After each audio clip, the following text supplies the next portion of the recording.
bala.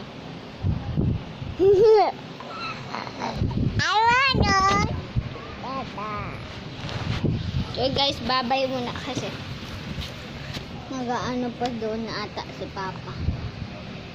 Kung hindi matutuloy yung prank natin. Ang tagal kasi ni Papa doon.